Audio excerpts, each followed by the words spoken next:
Sunday Surefire Podcast. I'm your host, the Commish. Joining me today is the co-host, Aaron Downtown Brown, Hey, and the other co-host, the one and only Ethan Weaver.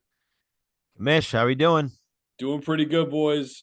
It is week 9. It is the last week of the first half of the regular season in the NFL, which is kind of ridiculous to think about that we're already halfway through the NFL calendar. We wait so long for it to get here, and then it just flies right before our eyes. The season's at its halfway mark after this week, so that's crazy. But we got a lot of big things going on out there. We had a really big week last week too, which we'll dive into. One of our guys here on the episode, he had a really big week. Took a serious run at taking down one of those massive DFS tournaments. So we'll give him the floor in a minute to talk about that. But before we dive in, I just wanted to point something out here to our listeners who consume our podcast on Spotify. We do have a feature available on Spotify where you can support our podcast in a monetary way if you choose to. Just click on any one of our episodes and you'll see a link that says support this podcast, and just sets up any type of donation that you want to give to us on a monthly basis will be much appreciated. You know, if you're liking our content, if you're winning money every week with our awesome picks like the ones we're about to talk about, anything you can give back would be truly appreciated. And also 100% of what you're giving will go back into our content and helping us get better as content creators and helping the quality of our podcast overall. So again, that's for Spotify listeners only. Support this podcast link found on any one of our episodes. But let's talk about the week that was in week 8 on the DFS front. Aaron, you're the guy who really went off last week and your team went nuts. So I'll just give the floor to you, man. Tell me a little bit about what went well for you last week, and then just dive right into your told you so's from last week. You like that? You like that?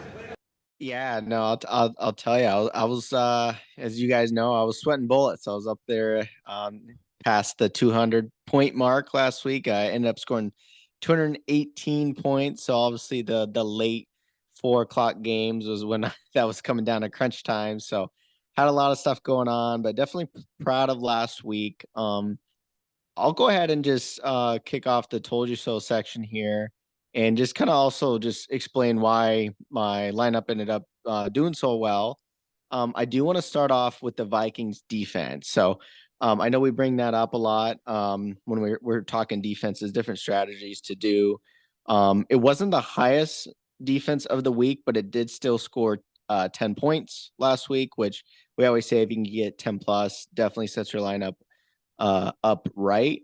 But they were only $2,500 as well. So that allowed me to get a lot of nice players in my lineup. Obviously, whenever you can go cheap on a defense and it pans out, definitely you can reap those benefits. So that being said, Vikings defense kind of set me up nicely.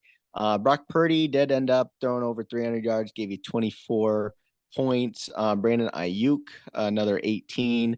Deontay Johnson, 16 points. So those aren't really like the crazy guys that went off, but as I mentioned, getting the Vikings defense in there, I was able to get CeeDee Lamb in my lineup as well. I had Gus Edwards. I had a couple like decent guys all throughout my lineup that did end up going off. But the last thing I just want to key into here is sometimes as listeners to pick up different takes that we all have. I was really high on that Niners Bengals game from last week. Just really like that as that potential shootout. So I also had Jamar Chase in my lineup as well, just thinking that game would go back and forth a little bit. So, but that was kind of my keys to success last week and going over that 200-point mark. But that's the end of my spiel. We're on to a new week, but just wanted to give everyone some of the insights as the keys to success of last week. Yeah, definitely. When any of us take a serious run at taking down the top prize in a major tournament like that, it's definitely noteworthy. We want to spend a little bit of time on it. And like I said in our social media channels, like this is why you should be following along. This is why you should be setting lineups in these tournaments every single week, because you never know what week's going to go off. Even if you're not using every single one of our picks, if we're just setting the foundation for your DFS lineup and kind of giving you that structure to go off of, and then you're kind of building your own guys into your lineup from there. I mean, that's all you can ask for to set yourself up for success, whether it be in a big tournament or maybe it's in a head-to-head cash game. Totally up to you, but this is why you should be following along, which cannot be emphasized enough. But Ethan, we'll kick it to you. Did you have any told you so's from last week that you wanted to go off about here real quick before I do mine and we get going? I did. My bullish buy last week was Alvin Kamara, and he definitely paid off.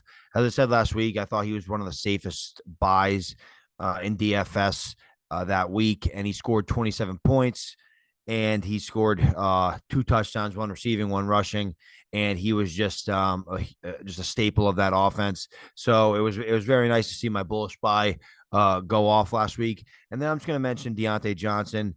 It was his second game back since his hamstring injury, and I I was predicting that he would resume that alpha role in the Pittsburgh Steelers offense, and that's exactly what happened. He had 16.5 fantasy points. He went 8 receptions for 85 yards and had 14 targets. And then you look at George Pickens on the other side. He only had 1 catch for 22 yards. He did score the touchdown, but only 5 targets. So I think all of our predictions were pretty much right in terms of Deontay Johnson reclaiming that alpha role. So I was very happy with Alvin Kamara, and then Deontay Johnson scoring his 16 plus fantasy points at only $5,000 cost. So I was happy with those 2 picks. Yeah, and on that game specifically, I tried to tell you guys that we were living in a world where Deontay Johnson could have a good fantasy day, which he did, but also that the Jacksonville Jaguars defense could have a good day. And this became surprisingly one of the bigger points of contention from our show last week was the Jags defense. You never know kind of where the rubber is going to meet the road in our program. And sometimes it's on the defensive category, which it was a week ago. My Jags defense call, Ethan didn't really like it. Aaron was kind of so-so on the fence about it. But they actually returned 11 points at a cost of just $2,800. So I'm gonna go ahead and claim the W on that one. Just a call that worked out for me there. And like I said, Deontay was also able to do his thing while the defense produced, which was great. And then I also took a very expensive trip to Stack City that paid off big time. Jalen Hurts cost $8,200, but returned 31.3 fantasy points. Hit the other end of that stack, of course, being AJ Brown, who set an NFL record for 6 consecutive games of 125 or more receiving yards. He was expensive, cost $8,000, but returned 36 fantasy points. I kind of thought they were going to make an effort to get him that record, and they did, which has worked out great on the fantasy front. So some big points in my lineup there, which was awesome, but that's it for week 8. We've already talked too much about it. Let's get into the bullish buy category for week 9 and talk about the high-profile guys that we got to get in our lineup this week that are going to go off and return at that big price tag. So Aaron, you crushed it last week, my man. Why don't you lead off this week and let me know who you're paying up big time for in week 9? Sure, man. I'm gonna be boring here. I'm gonna go with a guy that we've been talking up a lot the last couple weeks. I'm going 8,100 Alvin Kamara. In playing at home against the Chicago Bears. So as we know, this is about the 3rd straight year where the Bears defense has declined. They're still sitting in the 26th defense against running backs. We just saw what Eckler did against Chicago. That was just in the first half as well. And we also know that Eckler is a receiving back, and that's kind of what torched Chicago last week. So moving on to week 9, Camaro, as all fantasy managers know, we're in love with his receiving ability as well. So I want to stick to that formula. He's getting a lot of touches each week. So I'm going back to Ethan's pick of Alvin Kamara again. I like it. I like it this week in week 9 against the Chicago Bears. Yeah, for my bullish buy this week, like I said, I would have liked to get Kamara in there, but I wanted to change it up a little bit. I didn't want to pick Kamara in back-to-back weeks. So I'm going to stick actually with the running back position, and I'm going to go Jonathan Taylor with a price of 6,400. I just think Jonathan Taylor is poised for a breakout game. Since he's coming back, he's steadily increased his snap share. When he first came back, he had a 15% snap share. Then it was 42%, 50%, and then last week he actually had a 61% snap share. So kind of trending towards that kind of workhorse percentage there.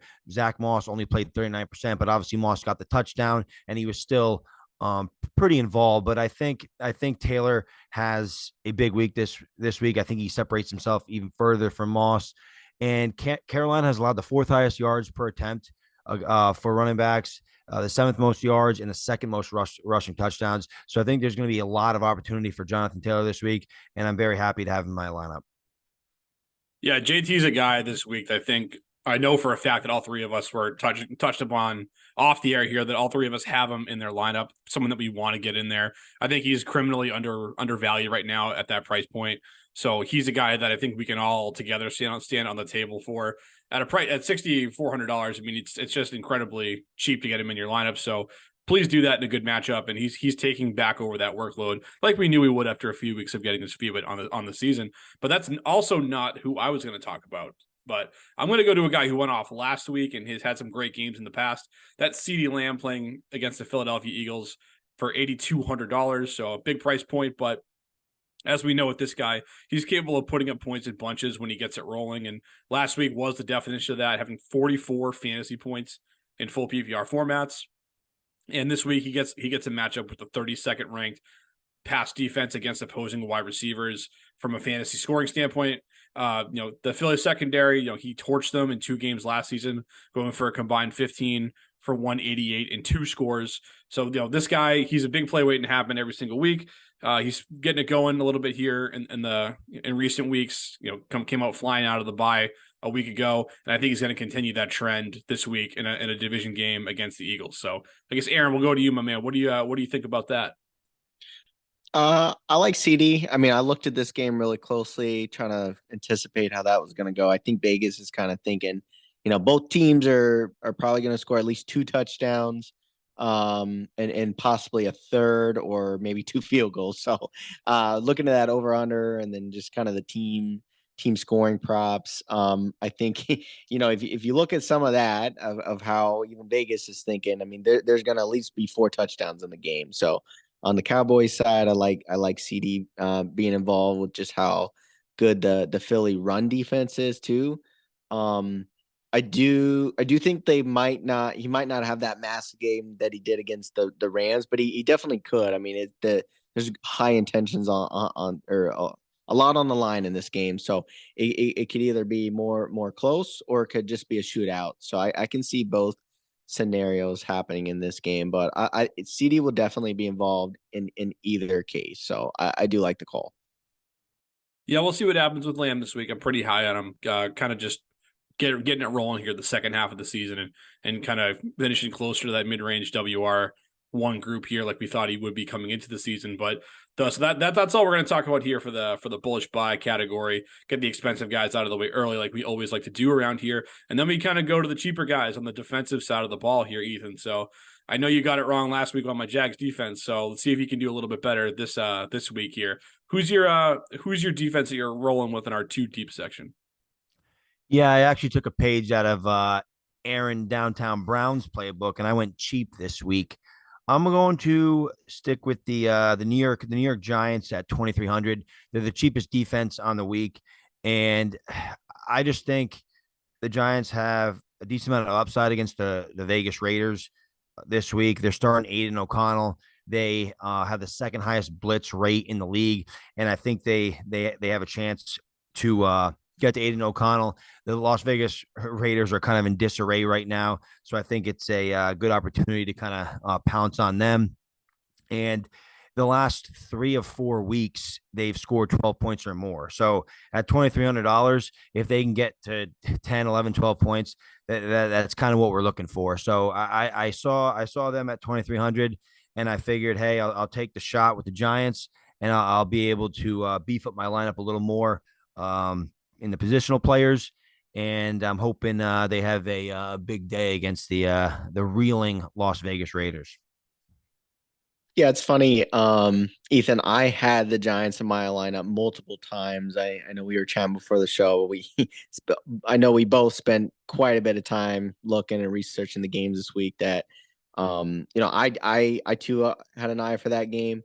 The only thing that I was a little hesitant on is they just made the trade to Seattle with trading away Leonard Williams, which they're pretty much their best defensive guy. Kind of deterred me slightly away from it. But I'm with you. They were very cheap defense. We just saw how how bad Las Vegas looked offensively last week. So not gonna hate the call because I was highly considering having them in my lineup, but I'll pass it on to Pat next here before I get to mine. Okay, so where last week Aaron and I were on the cheaper end, I'm actually swinging back the other way. I'm going to go expensive here. I'm going to go Saints defense, $4,100 in a home game against the Bears. And look, I'll be honest. I don't usually do this with defenses, as you guys know, but I kind of hated the rest of the slate this week that I was looking at for the other options available to me. So I said, screw it. I'm going to pay up. I'm going to get some, at least what I hope is some certainty here with this Saints defense, keeping it simple. And I just think that playing at home against a rookie quarterback in Tyson Bagent, the former D2 quarterback here, I think that's going to be a recipe for success. He had some nice moments there in his first game as a starter, but a lot of things lined up against him last week and kind of went wrong. So I think we're going to get more of that this week because I think the Saints are going to get up on this Chicago team. And then we saw what happened last week when the Chargers took the lead on that Bears team. It all kind of snowballed from there. And I think the game is going to follow a similar script here in week 9. And I think the Saints defense is going to do just enough in the dome to return double-digit points this week against the Bears. So that's what I got for my defensive take, Aaron. I can't wait to see what you have to say about that, what you're coming up with here, making the listeners wait a little bit to hear your pick. Yeah, no, kind of intentional there. I don't mind the Saints call. I really like when we all three do this, where we kind of got a high, medium, low selection for everyone to pick from. Gives everybody good options. So yeah, don't hate that pick one bit. Like we always say, it just kind of depends how you're building your lineup. So I'm kind of medium range this week. I'm going 2,900. I'm actually going with your guys' New England Patriots. A little bit of a surprise here playing Washington. Washington just put up a lot of points against Philly. The over is 40.5 points, so not anticipated high scoring this week. I think that's primarily because New England playing at Gillette is usually they usually do pretty good. I like the fact that they traded and got JC Jackson back at corner, kind of filled the need there. But I also am just a big believer when Bill schemes up against just either young or mediocre, middle of the road quarterbacks. I know Sam Howell has been kind of raising eyebrows a little bit this year, kind of solidifying himself on the team. But I still do think the Bill can scheme up some pretty good schemes against opposing young quarterbacks. So, I mean, he's used to playing against, your Josh Allens and now the Tuas of the world and stuff. So this seems to me like it's a big turnaround week for the Patriots for some more reasons. I think we may touch on the game a little later as well. I know I will. But I'm actually going your Patriots for 2,900. I like the Patriots call. That was actually one of the defenses I was contemplating as I was going the cheaper direction, but I ended up going with the New York Giants. Just because I do like the matchup a little better, but I do think that's a pretty good call with the Patriots. Obviously, when they played at home a couple of weeks ago, they shut down the Buffalo Bills, and we all know the Washington Commanders offense isn't as high flying as the Buffalo Bills or Sam Howell isn't Josh Allen, but Sam Howell has been playing pretty well. He's been putting up some points, but I do agree with you. I think Belichick's gonna scheme something up, and he's gonna make it very difficult for Sam Howell. And I do see Howell making a few costly turnovers. But so yeah, that's I do think that's a good call. I also just my biggest I don't know about a bonus, but I don't know how you guys felt about the Atlanta Falcons, but my two biggest I was weighing in with the Giants or Atlanta Falcons because obviously Minnesota losing Kirk Cousins. Now the rookie is playing for Minnesota, so that's why I thought the Atlanta Falcons against Jaron Hall, who and obviously the Falcons have been good against the run. So I didn't know if you guys thought of Atlanta this week, but that's just kind of a little bonus that I was really debating this week with that defense there. Yeah, I definitely agree with that. I looked at that matchup. I mean, I also want to get the Cleveland Browns in my lineup too, but they're the top defense of the week at 4,002. So, I mean, they're playing probably against Clayton Tune. with Arizona too. So I think there's a couple of juicy lineups. Just kind of depends where they fall in that price range and kind of what else you're trying to do in your lineup. But kind of a lot of decent, kind of interesting choices and on defenses this week. But I usually this week I let it kind of dictate what I was doing elsewhere. Yeah, Atlanta could be a good call. Interesting spot there against a young quarterback who is certainly unproven in the league. I think that's a situation to monitor. There's a few matchups out there that are interesting, like Aaron said. So I think any direction you want to go with one of those unproven quarterbacks, I think you could get away with. But I actually, as we move into the pick six category here, I want to go back to the Patriots and Washington game coming up here.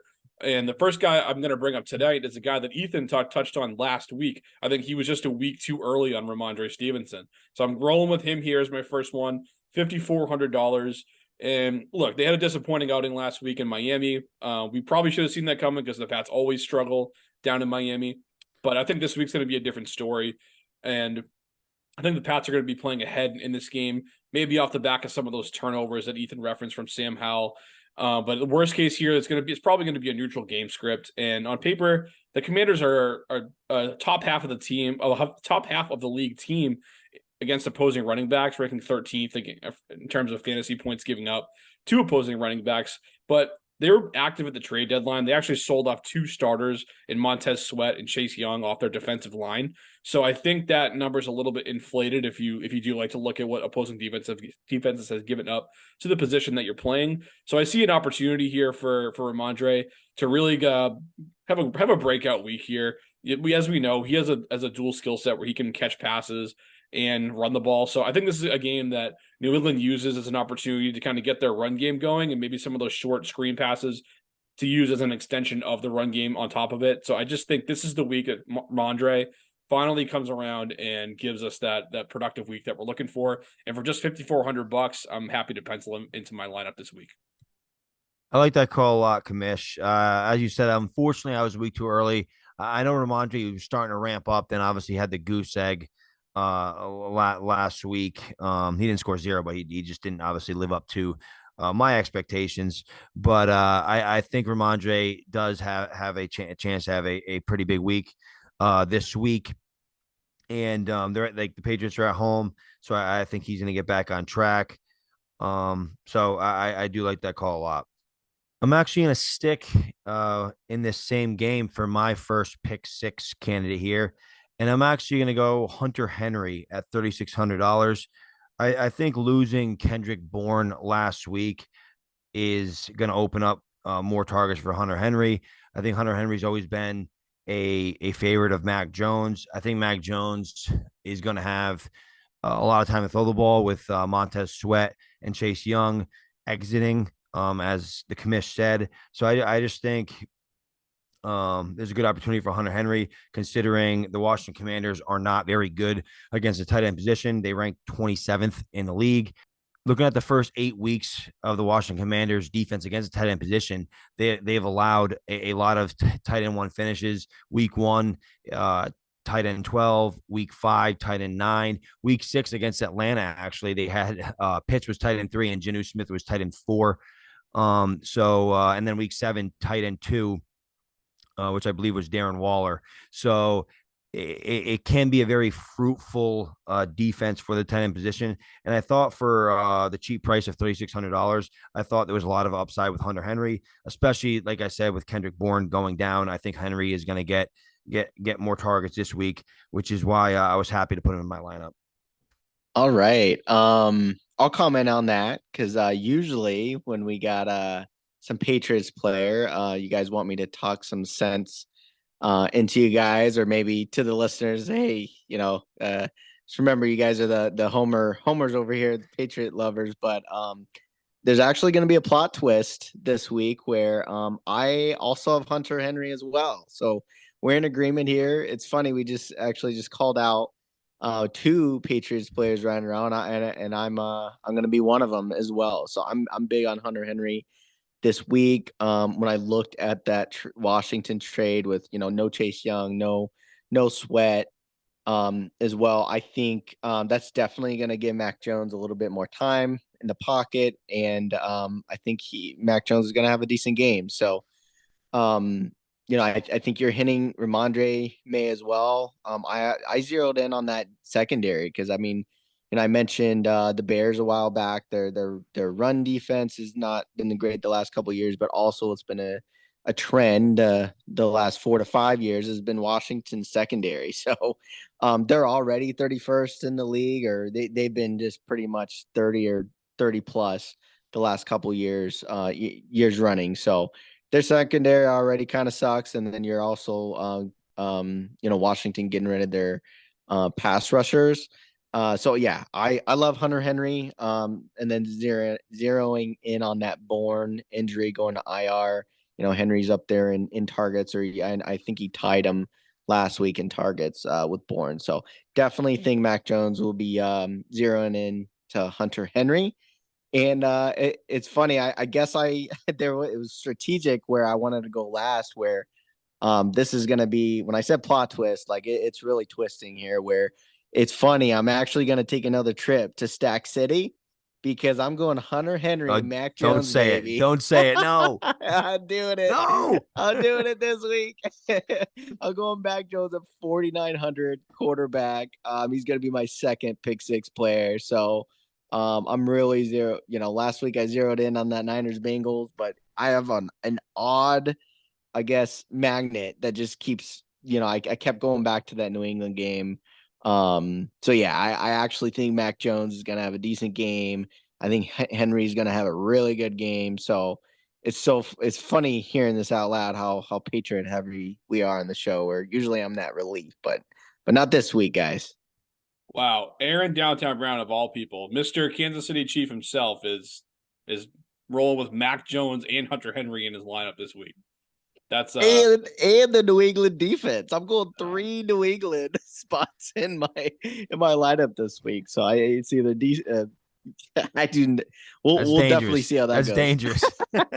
Yeah, and there was a time where you could roll with 3 Patriots in your lineup, and people would be like, "Oh yeah, give me more of it, man. Keep going. Like, don't stop there. Like the Patriots score a ton of points. I love this." But those days, unfortunately for us up in here in New England, those days are long gone. So rolling with any more than one Patriot is kind of a dangerous proposition. But hey, Aaron Downtown Brown is the guy who took a serious run in a deep tournament last week. So who am I to sit here and criticize his picks? But you say nice things about my football team on top of it. So I guess I'll take that and move on. And I wish I could be moving on from this game, but I actually have my second pick six player here is another piece of this New England and Washington game.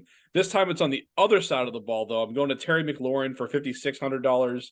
And I'm just following the targets on this one here, guys. Terry has seen 9 or more looks in 4 of his last 5 games. And in each of those 4 games that he's gotten that high target count, he's been a WR2 or better. So he's turning those targets into production. If the game goes how I think it's gonna and New England is ahead, it just means more passes for Sam Howell and this Commander's offense. And I think that kind of plays right into what Terry McLaurin can do, getting those looks here. And I just think that for $5,600, it's a reasonable price point where he can continue to be productive at a relatively low cost here. So I guess we'll keep the reactions on this one quick, guys, as we talked enough about the game itself here. But Ethan, give me your quick thoughts on Terry, and then just move right on to your last pick six player. I have not been a big Terry McLaurin fan over the years, but I do like this call. I think following the targets is exactly right and is exactly why you selected Terry McLaurin. He's been crushing the target share in Washington, and they've been putting up points. So I actually do like that call quite a bit.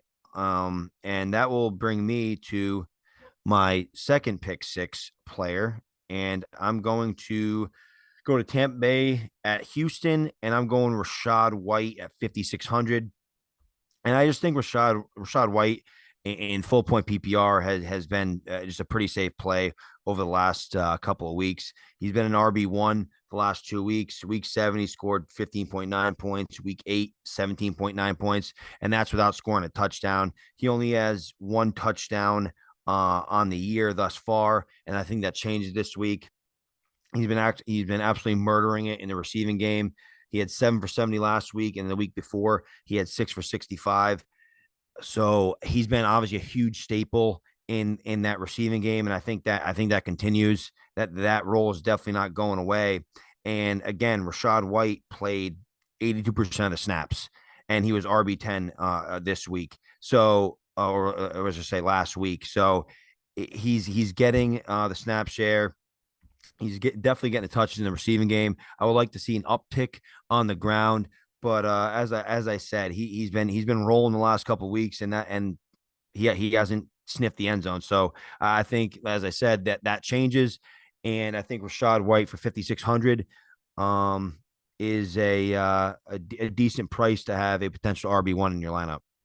Yeah, I don't hate it. I think, you mentioned you have JT in the $6,000 range and White under 6,000. So, good prices on both of your running backs this week. And I think they'll over deliver in both cases. So you're saving money and they'll probably put up points as well. So good calls there overall. I'm in on Rashad White this week too. I mean, he's been allergic to the end zone, as Ethan referenced, which stinks. Some of that's not his fault. I mean, the Buccaneers' offensive line, from a rushing standpoint, just has not gotten it done for him. I think this week, though, they can do that. I mean, we've seen teams eat up against Houston running the ball. I mean, Derrick Henry comes to mind. I feel like every time he gets going against Houston, he has a monster day, and no one's ever going to confuse Rashad White with Derrick Henry. I get that completely, but I think this is a spot where you can trust White, and he has that dual threat skill set where he can continue to catch passes, even if the game script gets away from Tampa Bay Buccaneers. So I like that one a lot. And with that, let's turn those bright lights on.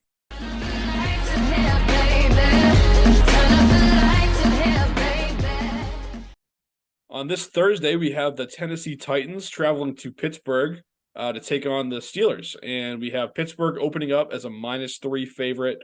And the over-under for the game is 37 points.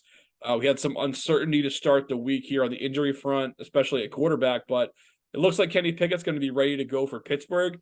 And it also looks like Will Levis is going to be in line to make his second career start. And he's going to be under center for the Tennessee Titans here. So I guess we'll start with you, Ethan, here. What are your thoughts on this game? How do you see it panning out?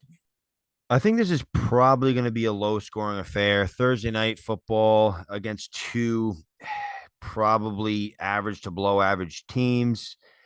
You have Will Levis making his second start, so I don't. I mean, maybe he can catch lightning in a bottle twice, but I don't see him throwing for another 4 touchdowns. But it was great to see Will Levis come in his first opportunity and seize the moment. Will Levis obviously fell down the draft quite a bit, and the guy has all the tools in the world. Maybe a little odd guy, but he has all the tools. And he was definitely a guy, and not to bring up the Patriots again, but I would almost like to see the Patriots take a shot on him last year. Just another guy to push Mac with obviously a skill set that Mac Jones just doesn't have. But I do think, like I said, I don't see a ton of points in this game against two middling teams. But we'll see what happens. And I am excited to see Will Levis, and I am glad Kenny Pickett is playing because that's good for my Deontay Johnson shares.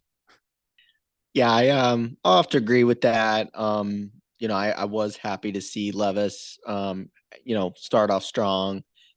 Do have him in Dynasty as well, so obviously bonus points there. But I do think he kind of comes back to reality a little bit in prime time in Pittsburgh. So I think we can all agree Pittsburgh's not like a Super Bowl contending team, but still not the most fun place to play, especially on a prime time. You're making your second start with that fan base too. You got the terrible towels. They'll probably be going and rocking the stadium too. So, Pittsburgh, and Watt out there, they can definitely cause a ruckus in the pass rush too. So I don't think it'll be as favorable for Levis this week in Pittsburgh. So I actually like the Pittsburgh -3. I mean the spread's already pretty low at 37. So I'm not sure about the under or not, but I'm more in favor of Pittsburgh this week, especially hearing that Pickett should be back too. So Commissioner, not sure your thoughts before we move on to captains here. Yeah, my quick thoughts on the game are actually maybe a little bit different than you guys, and I actually like the Tennessee Titans in this spot here, believe it or not. Overall, I think this has the makings of an ugly Thursday night football game, and I like Tennessee's ability to run the ball more than I like Pittsburgh's ability to move the ball on the ground. You know, the Pittsburgh defense has allowed the sixth most rushing yards per game this year and the sixth most yards per carry this season as well. So I think that it's going to be a steady diet of Henry and Tajay Spears, and as the Titans kind of grind out a win in this game here. I like them with the points, to be clear. I'm not sure they win it outright. If they do, maybe it's by a point or two. So I would take Tennessee with getting the 3 points even on the road in this spot. I just think this game here, it's two kind of coaches that have, Mike Tomlin and Mike Vrabel, that have a really hard nosed kind of grinded out type of play style. And I think this is not going to be a game that people remember fondly for like a high flying affair. I think it's going to be low scoring, as the 37 over under mark would indicate. But I think the Titans come out out top here in a tight contest here. So those are my thoughts on the game itself. We'll see how that plans out. But let's talk about our captains lineups here, and I'll start with this one. And like I mentioned, it's going to be a tight game here. Tennessee moves the ball on the ground, eats some clock, but I'm not sure that they can cash in for too many touchdowns in this one here with Will Levis making his second start. I can see them getting into the red zone or in the fringe, and then having those drives stall out. And when they do, that's when former Patriot Nick Folk is going to step in here for $6,900 in the captain slot. Dirt cheap here, but that's his opportunity to step up. And I don't know if people are following him too closely, being a kicker and all, but he's 16 for 16 on field goals and 12 for 12 on extra points so far this year. So the guy's been absolutely automatic. He's the eighth highest scoring kicker on a points per game basis this season. So he's been contributing if you have him in season long leagues as well. And with points at a premium and two conservative head coaches in Vrabel and Tomlin, I think Vrabel's going to be kind of okay with taking the points whenever he can get them. And it's kind of one of those cases where they're going to probably line up Folk from wherever they can to try to get points on the board. And the beauty in doing this, of course, is Aaron knows, because he's the guy who kind of goes crazy with these cheap captains, is if you do this, $6,900 is nothing in your captain slot. You can actually get both starting quarterbacks in the game, and you can also get your choice of any other player on the slate as well to kind of mix and match and really build out a deep lineup in this format. So that's those are my thoughts on Nick Folk and going kicker in my captain's lineup for the first time all year. So what do you boys think about that? Smart, Kamish. I like it. As you said, you took a page out of my book. I like to do so. Definitely smart, because you're getting players that you feel that will be involved with the game outside that captain spot. But yeah, with the low scoring game, I don't mind a kicker here. I think sometimes in these primetime games we get those boring games too. So goes that way. I think that's a good call. I almost had Pittsburgh defense as my captain. I almost went similar approach, but I did realize at the last second I realized, hey, I can have my exact same lineup that I was planning on putting in with Pittsburgh defense, but I am taking them out, putting in my normal lineup, and I'm going 3 weeks in a row where we're talking about this dude, but I'm going Deontay Johnson. I think I think it's just another story where similar to that Jacksonville game last week where he can be involved, he can get his targets, and in the captain spot, getting that 1.5 times your points. I mean, we just really want to rack up receptions and yards, right? So even if it's low scoring, give me the guy that's probably going to be a big time target on his team. So I'm going Deontay again. I think probably everybody might be tired of hearing his name the last couple weeks, but I'm going to go back to it. So I'm going Deontay as my captain this week. I like the call, Aaron, and we're gonna have to keep talking about Deontay, because I chose Deontay Johnson as well in my captain's lineup.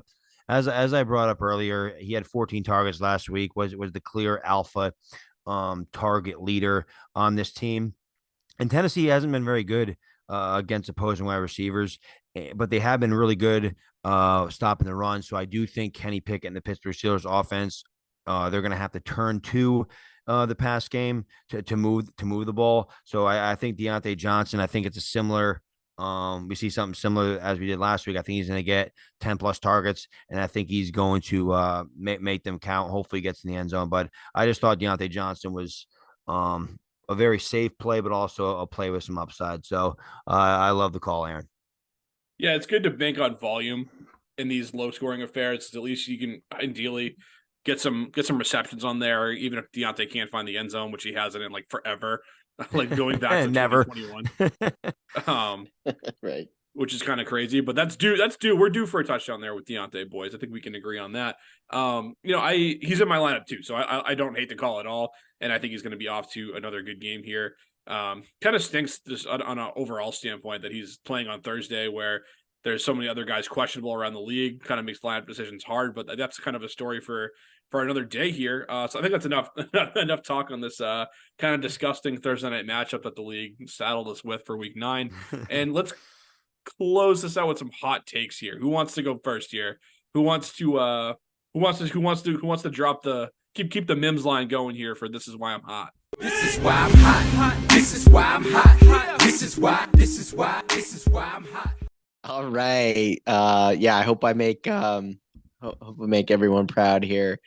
Shout out to everyone who wanted the that drop back in this episode. So hopefully I'm coming in hot here.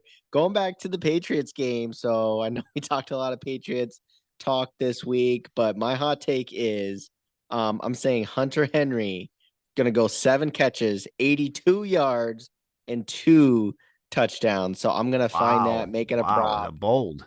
Yeah, I'm gonna say Henry is gonna have himself a game. So 80. I'm gonna probably find a 7 catch prop, same game parlay it with the 80 plus yards and do a 2 touchdown score in that game. I think Henry goes off. So that's gonna be my hot take of the week. I like it. I like it. You're making me question whether I should bench Kincaid and put Hunter Henry in my lineup in one of our dynasty leagues that we play in together. Yeah, so I'll continue my hot take. I'm going to go with one of my pick 6 players as well, and I'm going to go to Rashad White, and I'll piggyback off your 7 receptions for Hunter Henry. I'm going to predict 7 plus receptions, at least 7 receptions for Rashad White, and I think he's going to get over 60 receiving yards. And I think he finally finds the end zone again and make that 2 touchdowns on the year. So I think Rashad White has a pretty big day in Houston. Yeah, a couple bold takes there out of the gate here. That's always fun to see, especially Aaron going with multiple touchdowns on Hunter Henry. That's a scorcher. But as Patriots fans, we'll take it. We'll see how that one goes. I may be in attendance on Sunday, so I would love to see it. Yep. You'll be the first one to tell Aaron he was right. I know you. I need a selfie with Hunter Henry somehow afterwards. on the jumbotron scoring those 2 touchdowns. Yeah. That's how you know he listens to the show if he makes that happen. So Hunter, if you're listening, I know you're listening, my man. Make it happen, man. Hit pay dirt twice for Aaron Downtown Brown. But we got one more hot take to drop here, and that's mine here. And I'm actually going to go to this Raiders game that Ethan mentioned briefly. That he liked the Giants in it. I actually like the Raiders side of it, believe it or not here. And, they're 2.5 point favorites at home this week against the Giants, but I actually think they're going to cover a 9.5 point spread. I think they're going to win this game by double digits, at least 10 points. And the reason I think so is, we saw Josh McDaniels and GM Dave Ziegler both relieved of their duties this week. And this is something we've kind of seen give teams a spark in the past across the league, including this Raiders team just 2 years ago when John Gruden left the team 2 years ago in the middle of the season. The Raiders actually ended up making the playoffs that year. And I'm not sure that's going to happen in this particular case, but I just see a talented Vegas team here that just needs to absolutely unload on somebody after a frustrating start to the season. And I think this Giants team that's pretty bad in their own right is kind of just what the doctor ordered for the Raiders. And I think that they're going to beat up on the Giants here. Add a touchdown on top of that already 2.5 point spread. And I think the Raiders take care of business in a big way this week against the New York Giants. I like it. As a Devontae Adams owner who lost by I was 7 points down next to Mr. Ethan in a fantasy league. I sure hope they make a comeback and feed that man the ball a little more this week. Yeah, I was very happy to see an off day by Devontae Adams. Honestly, before that game, I thought I had no chance. And if Jimmy G could actually throw the ball, I mean, I would have got smoked. But so I have to shout out to Jimmy G. Thank you for missing the Devontae Adams multiple times to give me the win over Aaron Downtown Brown. Yeah, as a Patriots fan, Jimmy G finally did something for Ethan after 10 years. It's about time. Yeah, brutal. As someone who needed a combined like 10 points, I think it was from Roshan and Devontae Adams going into the end of the week, and then just not even getting half of it between the two of them. That was awesome. Really That's good to insane. That is a bad beat right there. Yeah, really fun to be a part of that. Thanks a lot. Thanks for nothing, guys. But that's fantasy. We love to hate it sometimes, but we take the good with the bad. And luckily on this show, you get a hell of a lot more good than you get bad here. Let's see who could take down the captain's lineup this week on Sunday, and we'll see who could take down our Thursday night contest as well. Folks, make sure you're following us on all of our social media platforms. We're on Instagram, Facebook. We're on X at Sunday_Surefire. Make sure you're checking us out there. And until next time, folks, peace.